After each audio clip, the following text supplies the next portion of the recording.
Bien, bonsoir. Je suis très heureux d'être à Arles et dans cette école pour parler de photographie.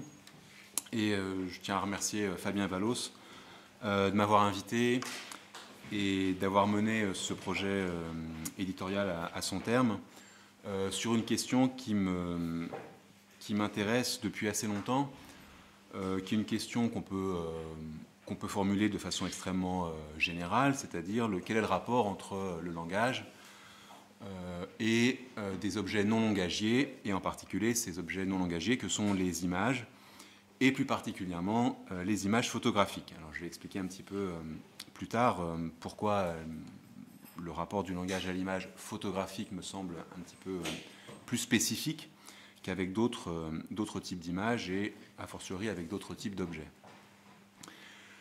Je tiens d'abord à préciser que je ne vais pas du tout évoquer le statut de l'image et de la pratique photographique au sens où je chercherai à spécifier le type de pratique dont il s'agit parmi toutes les pratiques de production d'images ou des productions culturelles. Je ne vais pas m'intéresser à la question de savoir si la photographie est un art ou pas un art, qui sont des questions qui reviennent, qui sont légitimes. Ce n'est pas l'objet de mon propos. L'objet de ma démarche correspond à quelque chose qui est une expérience extrêmement simple, une expérience plus que simple, je crois plutôt élémentaire, parce que je vais essayer de montrer que justement cette expérience n'est pas simple au sens où elle serait facile. Cette expérience élémentaire, c'est le face-à-face avec une image chaque fois singulière. C'est-à-dire au fond, qu'est-ce qui se joue lorsque je suis confronté à une image que j'ai sous les yeux, pour autant que je prenne le temps de la regarder. Voilà. Donc c'est une situation que j'appelle élémentaire, au sens où, d'une part, elle est commune, elle est faisable et peut être répétée à l'infini, et elle me semble élémentaire aussi au sens où elle est fondamentale, c'est-à-dire que je n'ai pas d'échappatoire. Qu'est-ce que je fais face à cette image, et en particulier face à cette image photographique. Alors, je vais essayer de montrer ce qui peut se jouer dans ce rapport, et notamment en termes de langage. Je voudrais auparavant dissiper peut-être certaines illusions, ou prendre du moins des précautions pour approcher ce rapport. D'abord, je crois qu'on ne peut pas saisir, ou il est difficile de saisir ce que serait la vérité nue de ce rapport, aussi bien en raison d'un certain nombre d'éléments qui viennent se greffer du côté de l'image, qu'en raison d'un certain nombre d'éléments qui interviennent du côté de celui qui la regarde.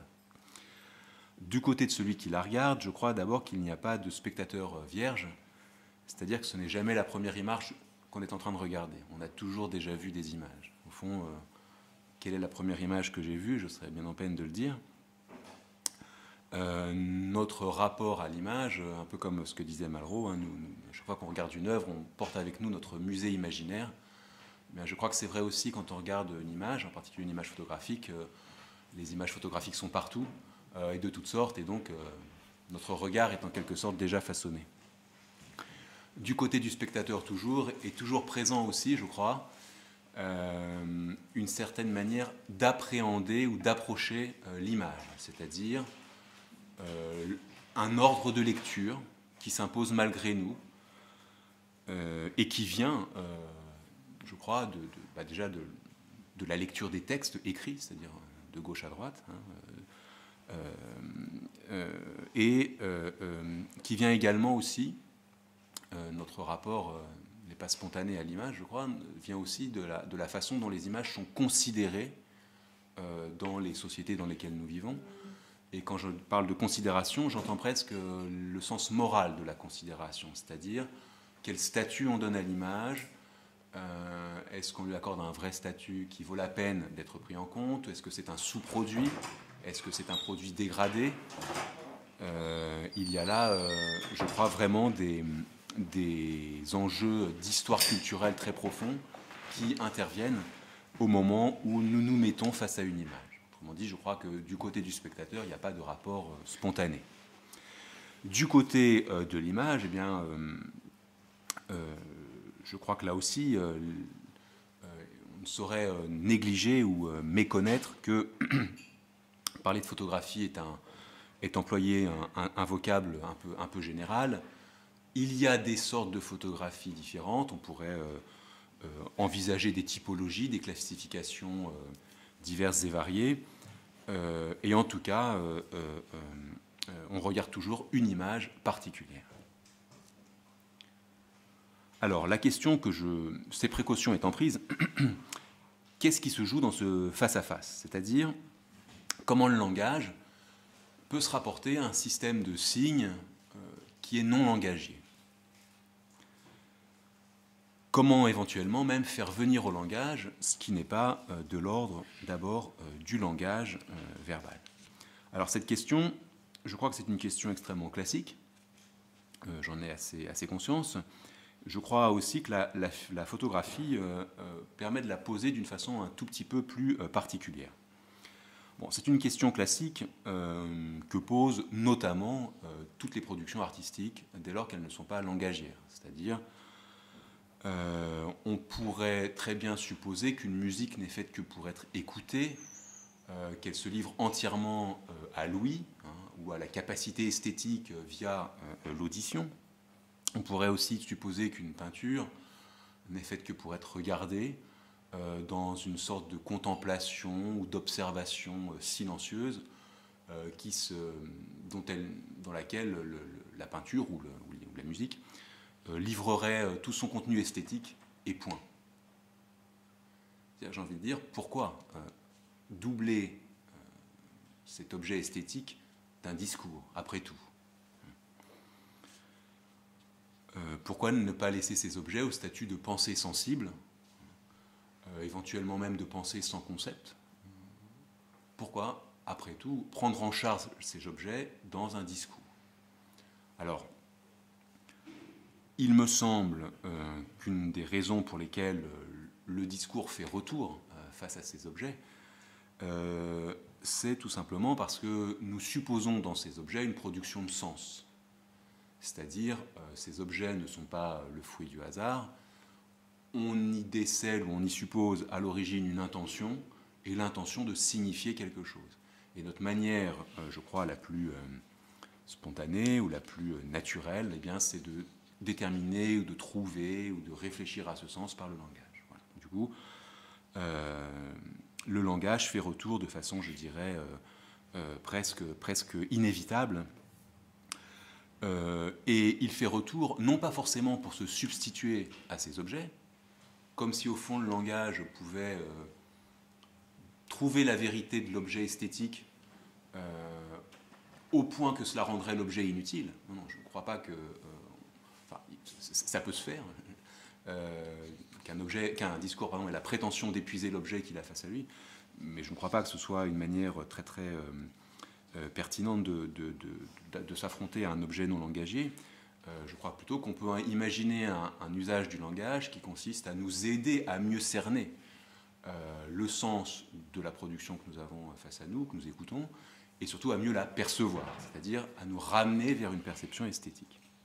Donc ces choses-là sont assez classiques, et il me semble que la photographie va aborder cette question sous un angle un petit peu plus particulier, un petit peu plus spécifique, pour une raison assez simple qui tient à la nature de ces images photographiques. Je crois qu'avec la musique, par exemple, ou l'architecture, nous sommes face à des objets qui déconcertent le langage. C'est-à-dire qu'on a tout à fait conscience, lorsqu'on commence à en parler, que c'est compliqué, que les mots ne viennent pas immédiatement sous le sens. Qualifier une musique, c'est très difficile. Les adjectifs sont difficiles à employer, sont difficiles à trouver. Je dis bien au-delà du vocabulaire technique de la musique.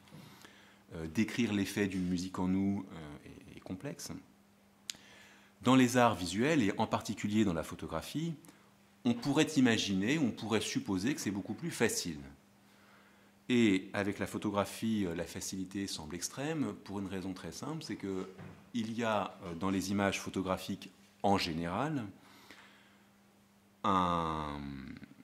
une impression mimétique par rapport à la réalité. C'est-à-dire que nous retrouvons dans les images des objets que le langage est habitué à nommer. Autrement dit, l'image photographique peut avoir tendance à nous faire croire qu'il est facile de parler d'elle, tout simplement parce qu'on y reconnaît ce qui s'offre à nous en général hors de l'image.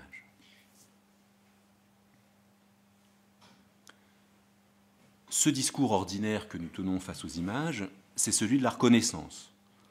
Le mot va nommer la chose présentée. Alors, d'une certaine façon, parce que la photographie nous l'impose, évidemment, et on se laisse souvent prendre au piège. Et là, nous sommes soumis à une difficulté, c'est-à-dire que si nous acceptons ce mode de discours vis-à-vis de l'image, et bien d'une certaine vis-à-vis de l'image photographique, j'entends, et bien je crois que le risque, c'est de ne voir que les choses dans l'image et de ne pas voir l'image. C'est-à-dire d'oublier l'image au profit d'un discours qui n'est que de reconnaissance. Il me semble que ce type de discours vis-à-vis de l'image n'est pas forcément un discours spontané. Je crois que ce discours a des origines historiques qui sont liées à la façon dont la photographie a été inventée. Et d'abord inventée dans le discours qu'on a tenu sur elle au moment de son invention technique et puis surtout de son invention publique. Philippe Brunet explique ça très bien dans son ouvrage « L'invention de la photographie ». Il explique très bien que la photographie a été inventée à de multiples reprises, faisant référence par là non pas simplement aux différents procédés techniques qui ont pu voir le jour à différents endroits en Europe notamment, et un petit peu aux États-Unis, mais aussi à l'idée qui a présidé à la naissance de ce procédé technique. Et il explique que lorsque Arago a lancé la souscription publique en 1839 en faveur du daguerréotype pour faciliter l'invention et la divulgation de ce procédé technique, Arago a tenu un discours qui est devenu en quelque sorte la norme de la pensée de l'image photographique à une certaine époque, mais qui a perduré jusqu'à aujourd'hui d'une certaine manière, c'est que le daguerréotype fixe l'impression lumineuse et ne la laisse pas s'évanouir, ça c'est un grand apport, mais surtout le daguerréotype est d'une exactitude mimétique inédite dans l'histoire des images. Et donc Arago a en quelque sorte placé la photographie sous la coupe de ce que j'appelle une norme mimétique. La photographie, c'est de la mimétique, c'est de la mimésis, pour parler en grec. Il est très difficile de se défaire de ce discours.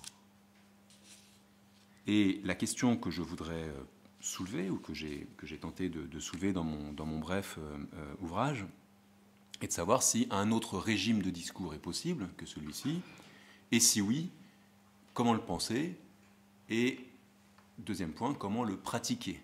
C'est-à-dire que je propose non pas simplement de concevoir une autre forme de discours possible, mais aussi de voir comment ce discours peut être mis à l'épreuve dans ce face-à-face avec des images singulières. Alors, après cette introduction un petit peu longue, je voudrais faire trois choses. La première, c'est d'essayer de voir comment, dans l'histoire de la théorie relative à l'image photographique, cette question, la question que je soulève, a été prise en charge, et je me pencherai notamment sur la chambre claire de Roland Barthes, qui me semble dire des choses assez intéressantes sur cette question. Ensuite, j'essaierai de montrer comment la position de Barthes peut être discutée et comment elle retombe finalement dans le cadre d'une reconnaissance pour des raisons théoriques que je vais préciser, et également pour des raisons qui tiennent à la façon dont l'image est regardée. Voilà. Donc ça, ce sera mon second point.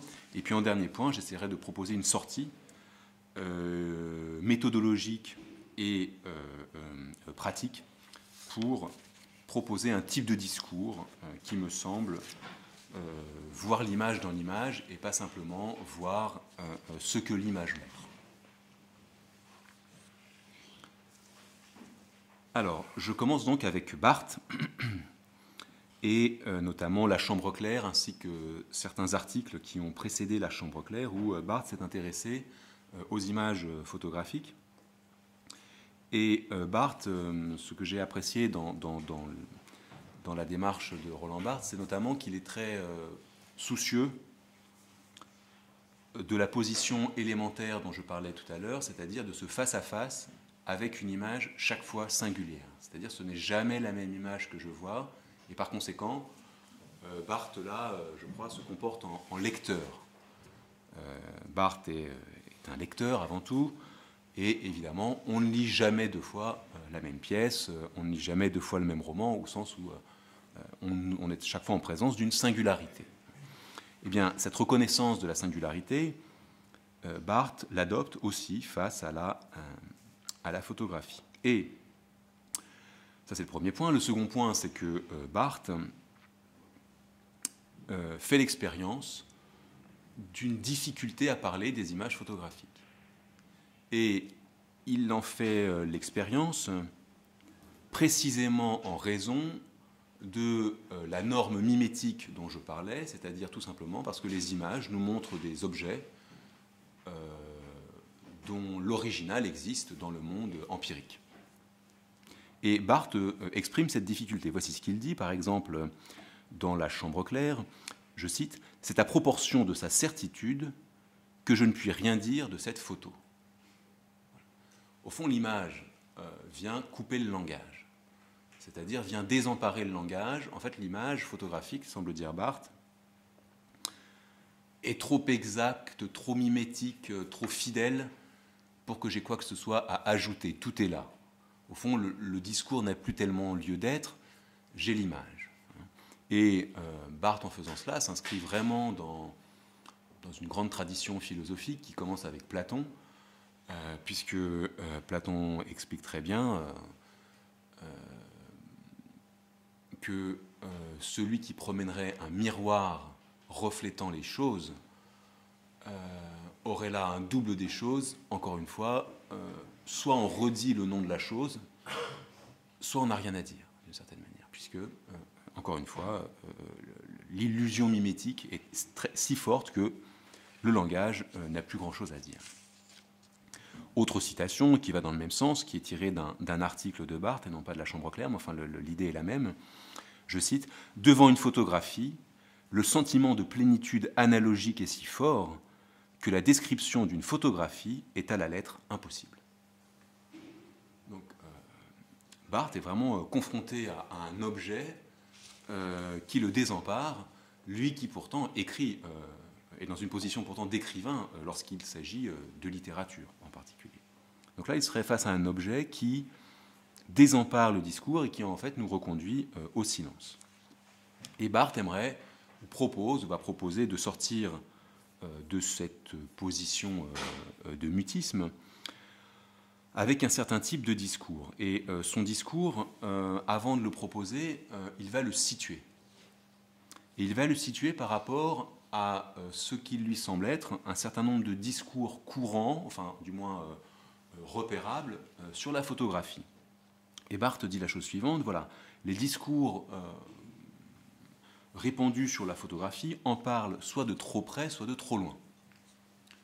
Alors, ceux qui en parlent de trop près, ce sont les discours techniques. Barthes songe à ces manières de parler de l'image photographique qui expliquent quel appareil on a utilisé, où est-ce qu'on s'est situé, quel angle, à quelle heure du jour, etc.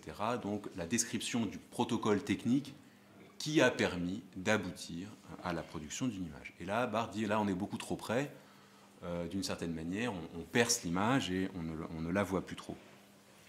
ou même pas du tout. Et puis il y a un autre type de discours, dit-il, qui est trop distant.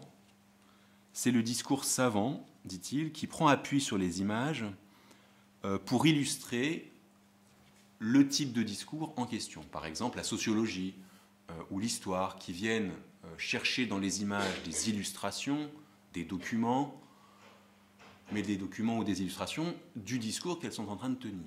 C'est-à-dire qu'au fond, ce type de discours va extraire des informations de l'image, mais finalement, pour étayer une thèse qui pourrait exister à la limite sans ces images. Alors, bien sûr, ces deux types de discours, le discours technique ou le discours savant ou académique, ces deux types de discours sont tout à fait légitimes. Il ne s'agit pas de dire que ces discours n'ont pas lieu d'être, ils sont tout à fait légitimes, mais dans les deux cas, ces discours parlent plus d'eux-mêmes que des images, d'une certaine manière. C'est-à-dire que l'expérience désarmante du face-à-face est neutralisée ou même occultée. Et derrière cela, et c'est un point que rajoute Barthes, c'est que ces discours ne font pas le pari qu'on pourrait peut-être tirer de l'image photographique un savoir spécifique. C'est-à-dire que ces discours ne recherchent dans l'image que le savoir qu'elle-même y projette. Et Barthes part avec cette idée en tête que si l'image est singulière, eh bien, l'image photographique doit pouvoir nous livrer, je le cite encore, la science impossible de l'être unique.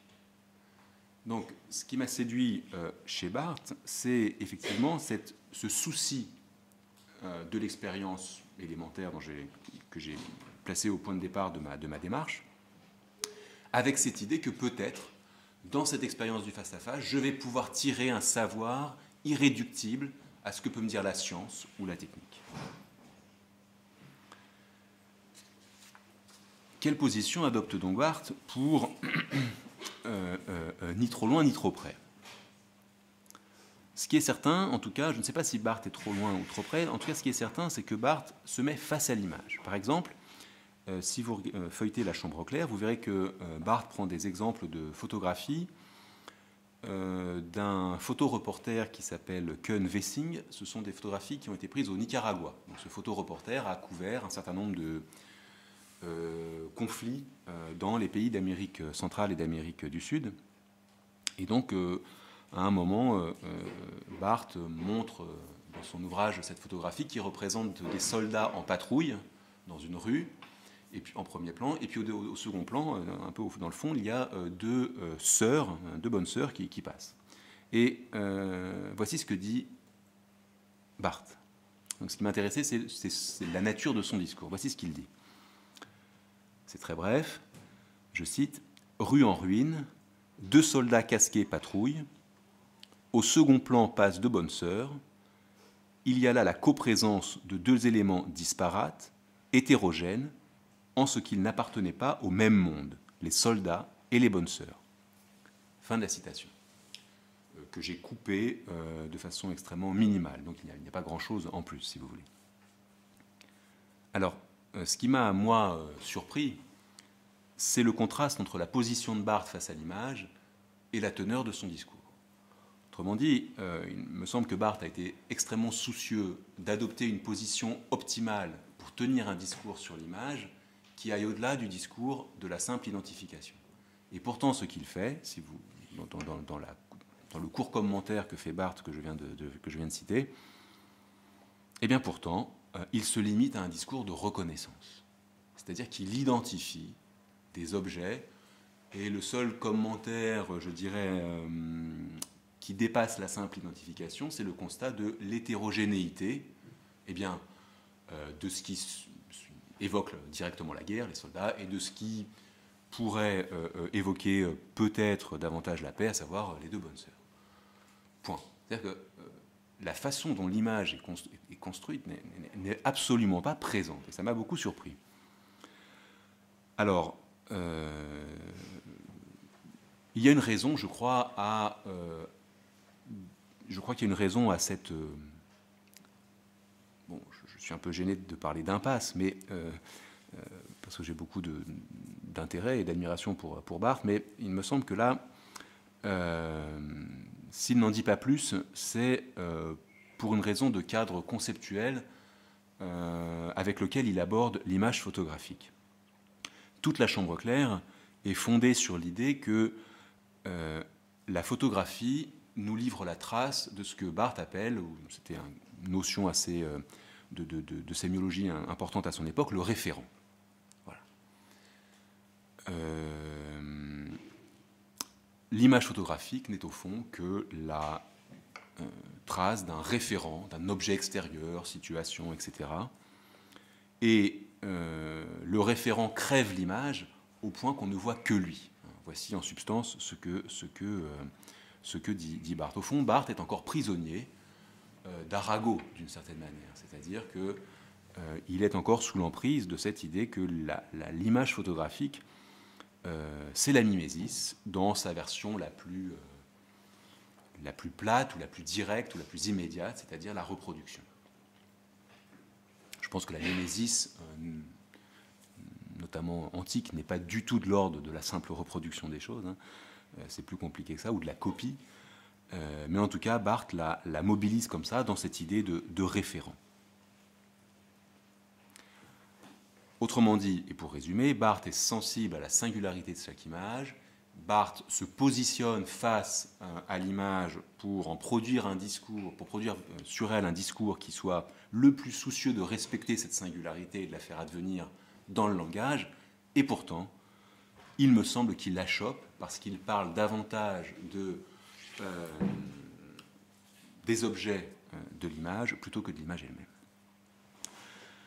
Alors, comment, et c'est mon second point, comment expliquer cette situation générale, je veux dire, comment en rendre compte? Et comment retrouver peut-être l'image photographique au-delà de ce qu'elle nous montre? Je crois qu'on peut être invité à entreprendre quelque chose qu'on trouve sous la plume de Georges Didier Huberman dans un ouvrage intitulé « Devant l'image ». Cet ouvrage est une grande partie de cet ouvrage consiste pour Georges Didier Huberman à rendre hommage et en même temps à critiquer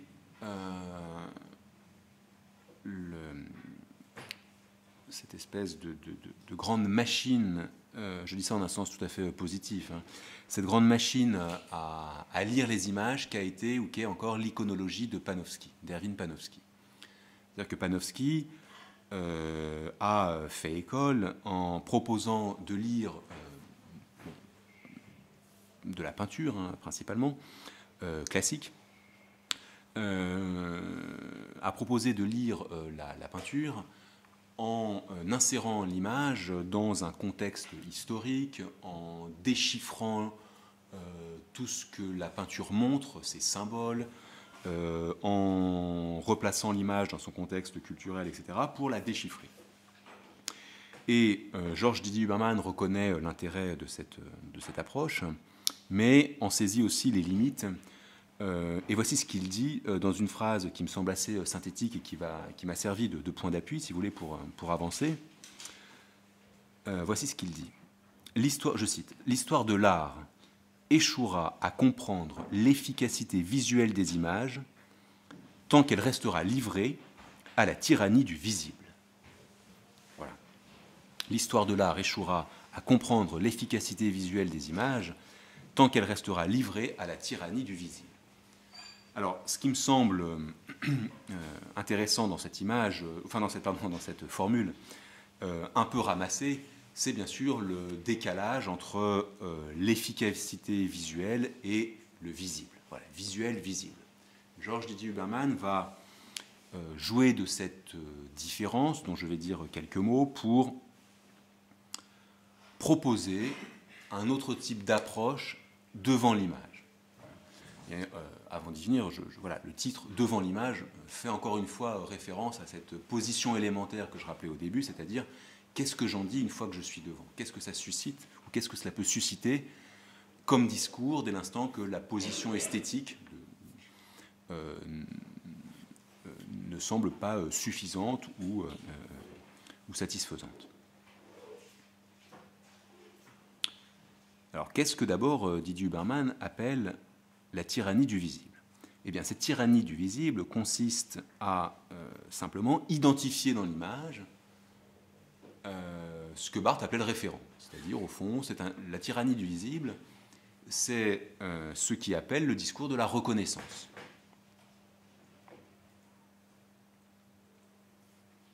Ce discours de la reconnaissance peut être fait de différentes façons, peut être mobilisé ou exercé de différentes façons. Ça, c'est moi qui l'ajoute à ce que dit Georges Didier Huberman. Par exemple, on l'a vu avec Barthes, c'est l'identification des objets, c'est ma mère, ou ce n'est pas ma mère, ou des choses comme ça, dans l'image. Et puis, ça peut être fait aussi d'une autre façon, c'est-à-dire par la projection sur l'image de concepts ou d'idées qui lui sont extérieurs. Alors, j'en trouve un exemple dans cet ouvrage de Michael Fried qui s'intitule, dans sa traduction française, « Pourquoi la photographie a aujourd'hui force d'art ».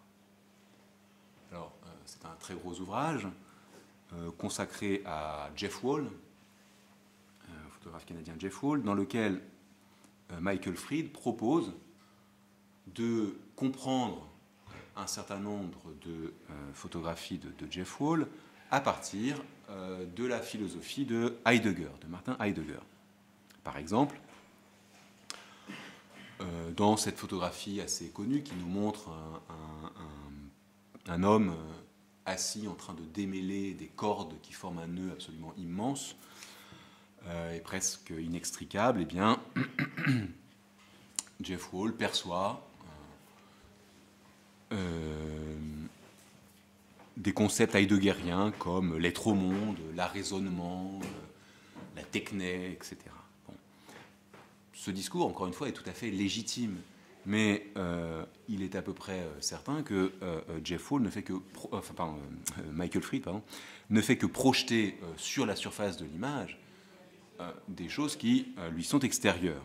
Et encore une fois, il n'est pas, du moins dans ce que j'en ai perçu, attentif à la façon dont l'image fonctionne. Et c'est là ce qui me permet de m'acheminer vers la notion d'efficacité visuelle. Autrement dit,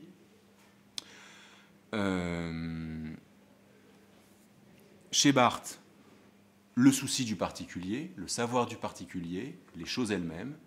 Chez Michael Fried, nous aurions l'autre pôle, mais au fond d'une même tyrannie du visible, c'est-à-dire le savoir de l'universel, c'est-à-dire le retour du concept projeté sur l'image. Donc soit nous avons les choses, soit nous avons le concept universel, mais l'image reste invisible d'une certaine manière, ou mal vue, ou encore mal considérée, au sens que je donnais à ce terme au début de ma présentation. Alors qu'est-ce que c'est que le visuel, nous dit Georges Didier Huberman. Vous voyez que le visuel, dans la citation, est accolé à l'idée d'efficacité. C'est-à-dire que l'image n'est plus simplement envisagée comme une trace, enfin l'image, alors cela vaut pour l'image picturale, mais aussi pour l'image photographique, je pense. L'image n'est plus envisagée comme un double du réel, comme une trace, mais comme quelque chose qui produit des effets.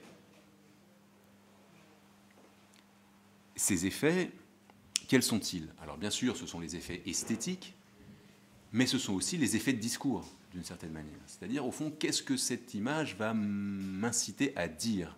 Et comment est-ce que je vais le dire? L'image est en quelque sorte une surface de performance. Et on pourrait sonder le visuel dans les images en se demandant moins finalement ce qu'elle signifie, cette image, ou quel est son message, que la façon dont elle fonctionne. C'est-à-dire qu'il m'a semblé qu'avec Georges Didier Huberman, on pouvait envisager les images comme des mécanismes, comme des opérateurs, produisant des effets. Alors, il ne s'agit pas de dire que les images en question ne portent pas éventuellement de message ou de signification, mais de les envisager vraiment comme des machines, comme des surfaces opérantes, dans un processus chaque fois neuf et chaque fois réitéré par chacune de ces images. Alors j'en viens à mon troisième point, parce que une des questions, bien sûr, que tout cela suppose, c'est d'abord comment trouver le visuel sous le visible dans l'image, en particulier dans l'image photographique. Dans l'image photographique, le visible est tellement présent. Alors, mon propos assume une grande part de généralité, on pourrait toujours trouver des contre-exemples, mais en tout cas, où trouver le visible où trouver le visuel sous le visible, ou à côté de lui, ou en lui, de manière à retrouver l'image et à produire un discours qui ne soit plus simplement un discours de reconnaissance ou un discours de projection conceptuelle un peu trop massif. Alors, il y a je vais proposer deux gestes méthodologiques et conceptuels possibles, qui sont complémentaires. Le premier, c'est le caractère parfois inopiné ou la surprise que nous réservent certaines photographies, où finalement nous ne voyons pas ce que nous pensions voir.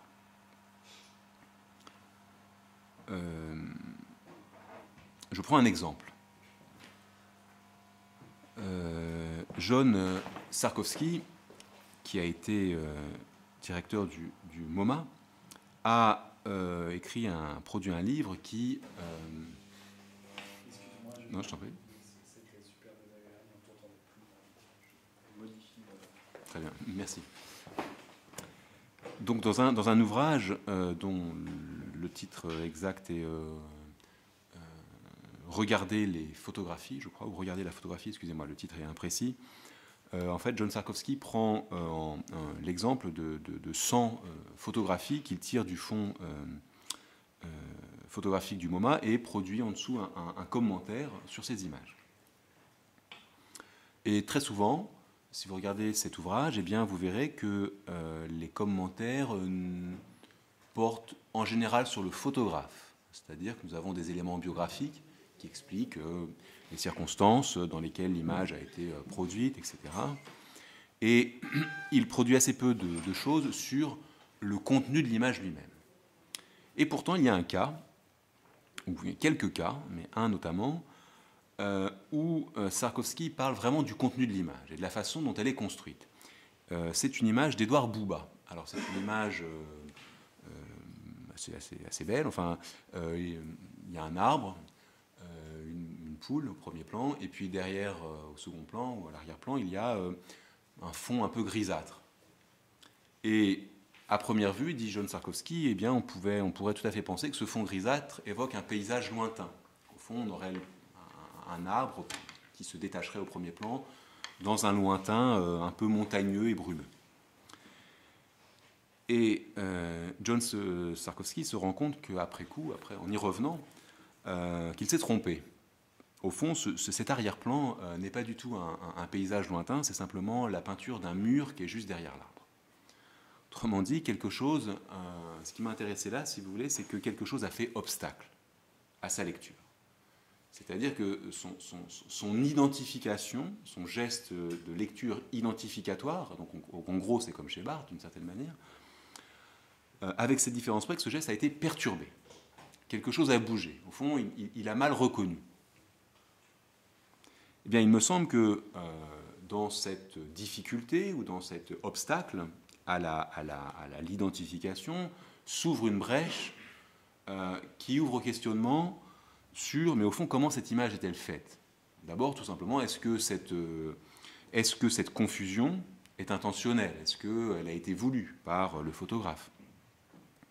D'autre part, est-ce que cette difficulté dans la reconnaissance signifie quelque chose quant au reste de ce qui est montré dans cette image? Troisième point, est-ce que cette difficulté invite à m'interroger sur la façon dont, sur ce que c'est qu'un plan dans une image, par exemple, ou un degré de plan dans une image. Autrement dit,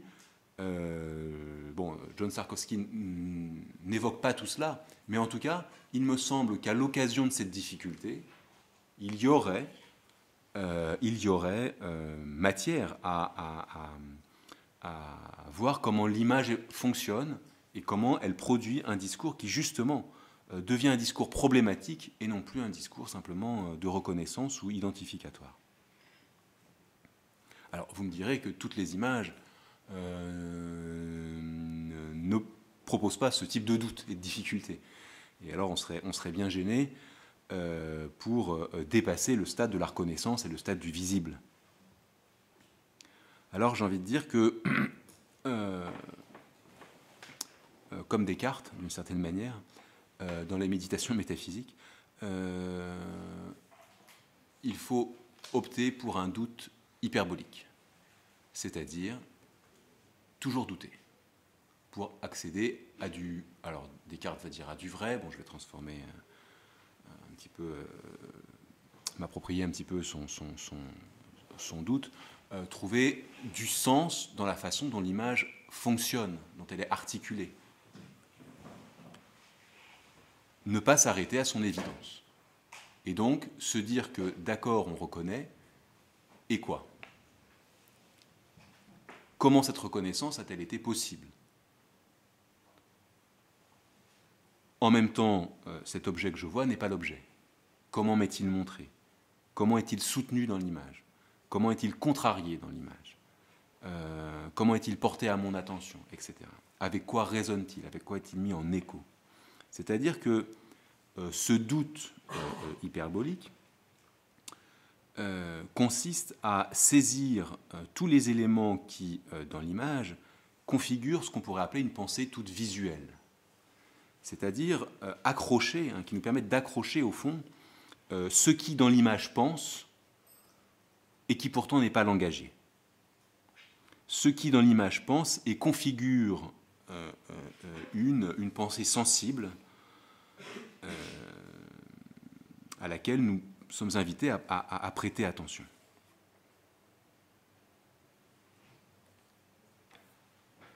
Soit. Mais quelle position le discours peut-il adopter face à cela ? Je viens de dire, au fond, nous pouvons peut-être, en nous arrêtant non plus au stade de la reconnaissance du visible, saisir ou ressaisir quelque chose qui serait de l'ordre d'une pensée sensible ou visuelle. Mais comment s'y prendre et comment le langage peut tenir ce discours-là ? Alors, c'est mon second geste ou ma seconde proposition de méthode et d'approche. La lecture des anthropologues et de la façon dont ils lisent les mythes a réveillé en moi cette idée que ça pourrait s'appliquer tout à fait à la lecture des images. Que nous disent les anthropologues à propos des mythes ? Eh bien, tout simplement que le mythe, d'abord, le mythe est le commentaire d'un autre mythe. C'est-à-dire qu'un mythe n'est jamais un mythe premier, il n'y a pas de mythe premier. Le mythe s'inscrit dans une série de mythes qui sont transmis avec des déformations. Alors le premier point, c'est que si on applique ça aux images, on pourrait tout à fait dire qu'une image se comprend en référence à d'autres images dont elle est le commentaire déformé dans une histoire, par exemple, d'un type de photographie particulier, etc. Donc c'est déjà mettre en résonance des images et non plus simplement de l'image et du discours. Deuxième point, les anthropologues, lorsqu'ils se penchent sur les mythes, ont plusieurs types d'approches. Alors un certain type d'approche est l'approche par, je dirais, analyse des éléments du mythe, ce qu'on appelle des mythèmes, et de ces éléments de sens qui s'agencent dans le mythe et lui donnent quoi ? Alors c'est là que les anthropologues ne sont pas tout à fait d'accord, mais enfin, certains disent son sens, c'est-à-dire qu'on va finalement, au final, traduire dans un discours rationnel et conceptuel ce que le mythe disait sous une forme métaphorique. Donc ça, c'est une première position. Et puis il y a une deuxième position alors qui d'ailleurs n'est pas forcément exclusive de la première, qui consiste à dire, voilà, je vais vous raconter le mythe, vous dire de quoi il parle, mais je ne vais pas en extraire le sens ou la vérité profonde.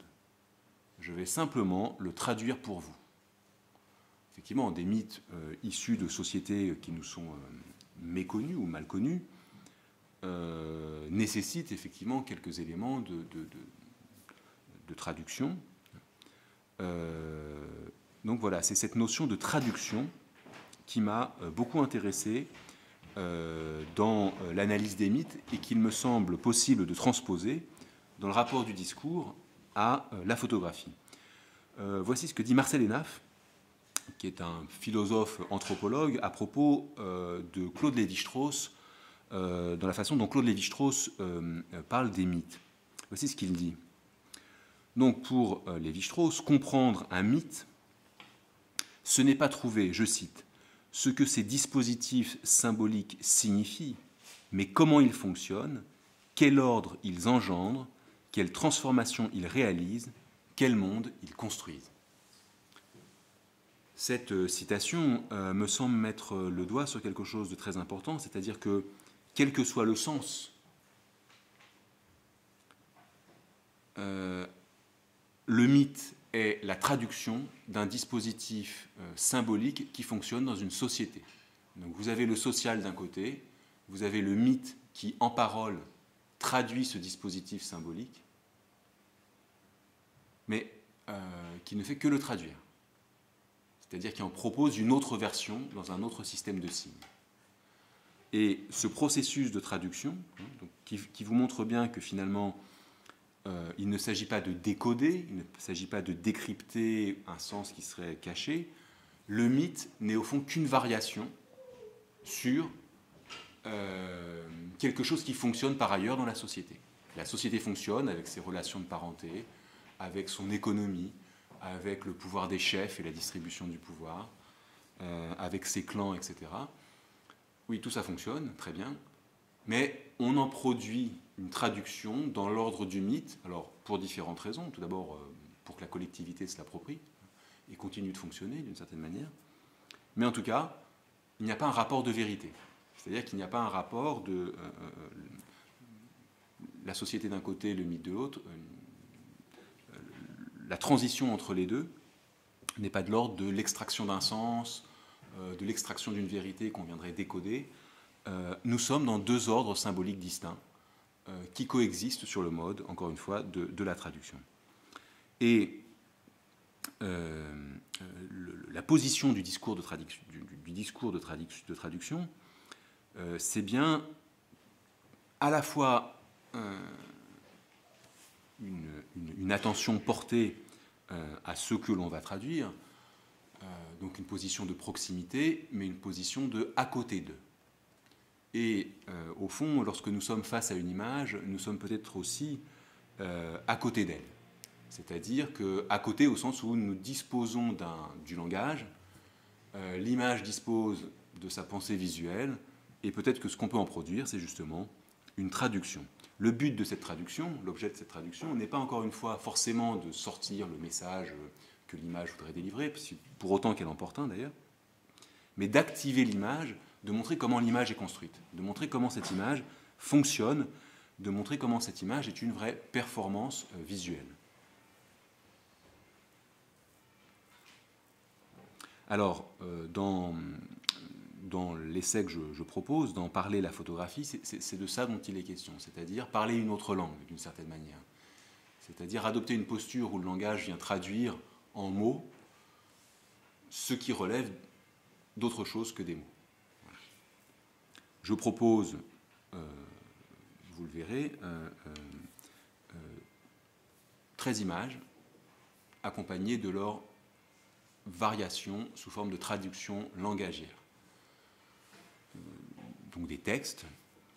Ces textes, bien sûr, contiennent toujours une part de commentaire ou d'interprétation ou de rapport avec le sens, parce que c'est quand même difficile à éviter avec la photographie, me semble-t-il. Mais en tout cas, ils ne prétendent pas en dire la vérité. C'est-à-dire que ce ne sont que des propositions de traduction ouvertes à d'autres regards, etc. J'ai tâché, si vous voulez, de saisir dans ces images, au-delà de ce qui était visible, la façon dont ces images étaient construites, ce qu'elles évoquaient qui n'était pas là,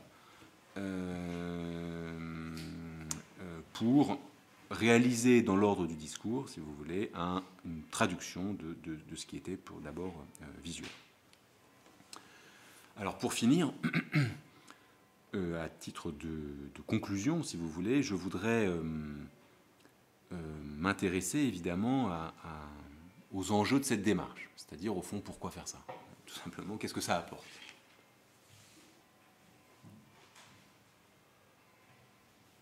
D'abord, je tiens à préciser que ce type de discours ne signifie pas que le discours de la reconnaissance, dont j'ai beaucoup parlé jusqu'à présent, n'a pas de sens ou n'a pas lieu d'être, etc. Je ne prétends pas du tout cela.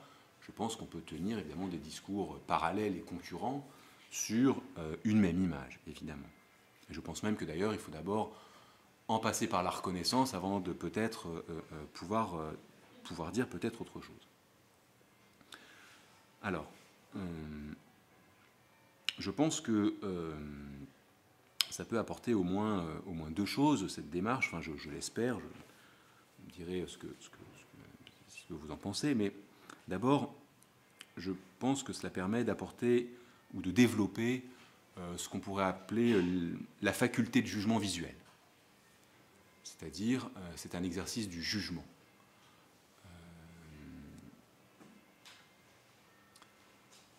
Le jugement, c'est-à-dire le discernement, au fond, pourquoi cette image? Pourquoi cette image est-elle singulière? Qu'est-ce qu'elle me fait gagner en puissance de voir? Sachant que pour développer cette puissance de voir et de regard, j'ai besoin peut-être d'en passer par les mots. Donc, au fond, j'enrichis ma capacité de pensée visuelle ou de compréhension de pensée visuelle à mesure que peut-être je fais cet exercice de traduction. Je crois qu'il en va à ce niveau-là à peu près comme il en va avec n'importe quelle langue que l'on apprend. C'est à mesure qu'on traduit, qu'on comprend le génie de la langue, eh bien je crois que c'est la même chose. C'est-à-dire que et c'est dans cette mesure-là aussi qu'on prend conscience des écarts. Parce qu'il y a quelque chose dont je n'ai pas parlé, que j'évoque un peu rapidement peut-être à la fin, c'est que ce qui est intéressant dans la traduction, c'est bien sûr l'écart des systèmes de signes.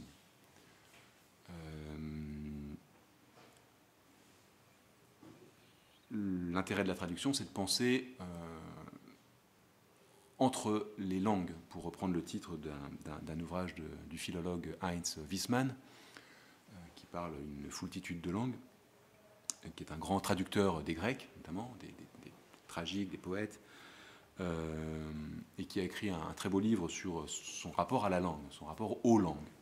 Et il montre très bien qu'au fond, l'intérêt de l'apprentissage d'une langue, au-delà de son utilité pour la communication, ce qui est déjà un immense service, c'est la mesure des écarts. Et c'est dans ces écarts-là qu'on arrive à penser, justement. C'est-à-dire à créer des concepts qui ne sont pas portés, justement, par la langue naturelle que l'on parle. Eh bien, nous avons, nous aussi, affaire à des systèmes de signes, même si je ne parle qu'une langue, imaginons que je ne parle qu'une langue, il va très bien, cela ne signifie pas que je ne peux pas me livrer à de la traduction. Je crois qu'avec les images, on a une possibilité là, justement, d'enrichir notre faculté de juger et de penser en traduisant de l'image dans du discours. Le deuxième point, ou la deuxième ouverture, je crois que peut-être cette posture de traduction vis-à-vis de l'image opère, c'est peut-être quelque chose qui serait un peu plus politique, c'est-à-dire qu'à nous de traduire. Autrement dit, la traduction, personne ne peut vous l'imposer, c'est vous qui allez la faire. Et donc vous allez vous retrouver, ou on se retrouve, comme sujet, et j'en reviens d'une certaine manière sans